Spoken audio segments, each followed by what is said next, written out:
where are you based, Scherriel? Detroit, Michigan. Oh, cool. And what led you to start your childcare business?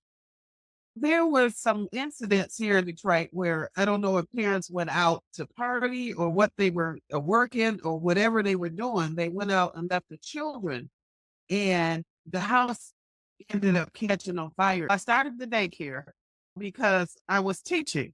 I had a master's in educational leadership. But if you didn't have your teacher certification, Kenneth Burnley kicked you out. Is he the guy who's like a superintendent or something? He was maybe about 4 or 5 superintendents back. It's been a little while. Yep. Hmm. And so at that time, I said, you know what? I'll just do my own thing. They can't kick me out of my own thing. Hmm. And it was 9 to 5 then. But there was a couple of incidents where children were found in fires and things. Parents would go out in the evenings at night and leave the kids. And a couple of times the house caught on fire and the children died. Oh my God. I said then, okay, I'm going to do it 24 hours. Oh my God. Wow. Thank you for sharing that. That's so tragic. I'm really sorry that happened in the It community. takes you for a loop. You've been running your program and your program is 24 hours. Is that right? Yes, correct. Yes. And why did you start a 24-hour program? Can you tell us a little bit about that? And can you tell us a little bit about the types of families that you work with? Oh dear. Okay, I have nurses. I've had a couple of school bus drivers. I have had parents that are working in fast food. I've had a little bit of everybody. I even had an exotic dancer before. Of Mm. course, she works night. We have everybody. It's diverse. We've had teachers come and go. My families are my family. I consider them, the younger ones, my children, the parents, the younger parents. And then I've had grandmas, so I consider them my sisters.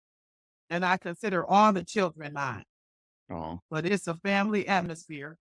And when we move to the building, I really want to keep it a family atmosphere.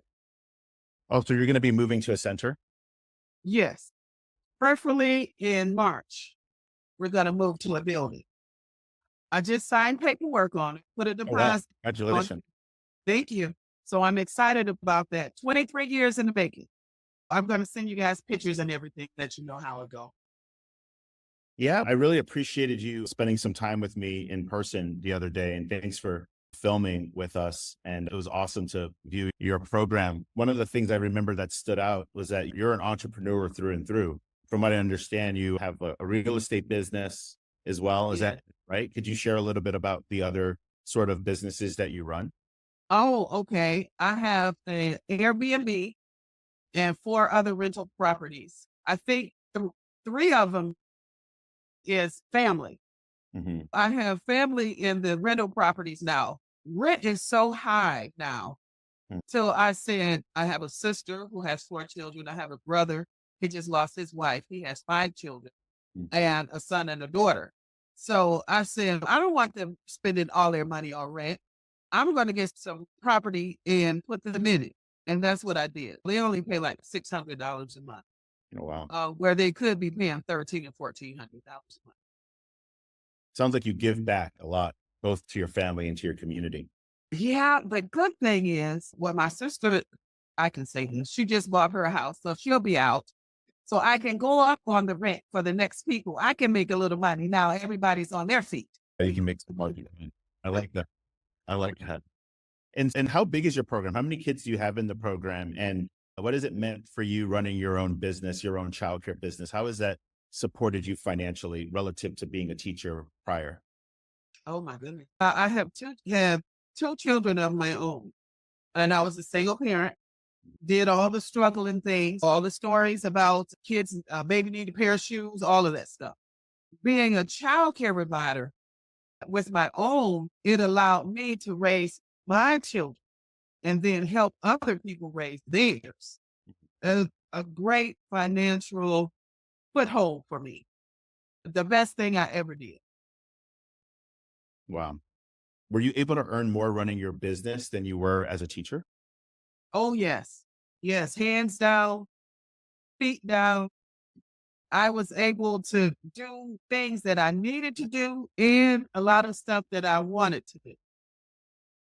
Where when I was a teacher, I didn't have that luxury. Would you say you were able to earn 2 times or 3 times more as a Maybe more. maybe more? Were a lot of people skeptical about starting your own business, like within your friends and your family? Were people very supportive and believed in it? What did you notice? Um, the ones that was really close to me that knew me, knew I was gonna flourish whatever I did. But I had some friends that say, I wouldn't do that if I was you, or just go and find another job. Yeah, one thing, you're not me, and nobody loves me like me. That's true. So finding another job is not gonna help it, the situation. There was something I read, a little poster or something. It said, if you're too scared to run your own business, don't worry. Or if you're too scared to go out and find your dreams, don't worry. Someone will hire you to fulfill their dreams. Mhm. Something like that. Might not be word for word, but you get the point. And I said, okay, let's do it. Very inspiring. Thank you for sharing that. So how did you first learn about Wonderschool and how have you engaged with Wonderschool when you first learned about Wonderschool? Or since you learned about Wonderschool? I learned about Wonder School through the grant. There was a grant I got from Great Start to Quality, I think. But it was a $50,000 startup grant. And I was able to get that because I transferred from 6 students at a time from a family to a group daycare. That means you have, in a family, you can have 6. In a group, you can have 12 at one time. And this was one of the perks for helping you get your business plan together, helping you do some things, being on the website, getting the web, things like that. And I slowed around with it. And then when I finally got into it, oh man, it just took off. Doing things that we need to do in a business that allowed you to focus more on some things like the business plan, like growing your business. Got it. Who have and have you been able to use the website and the technology and has it been helpful for you? Yes, Natalie been helping me and been very patient. Thank you so much. Because when I say I was raw with this stuff, wrong with it. I was where you had the flyers and then there's a little thing at the bottom that you can show pictures and things about your daycare. Is it a QR code? A Yes. QR picture? Mhm. Whatever. Oh, that was just so amazing to me. I'm getting with the program. Now, next week, we're supposed to get it where the parents sign in and out Yep.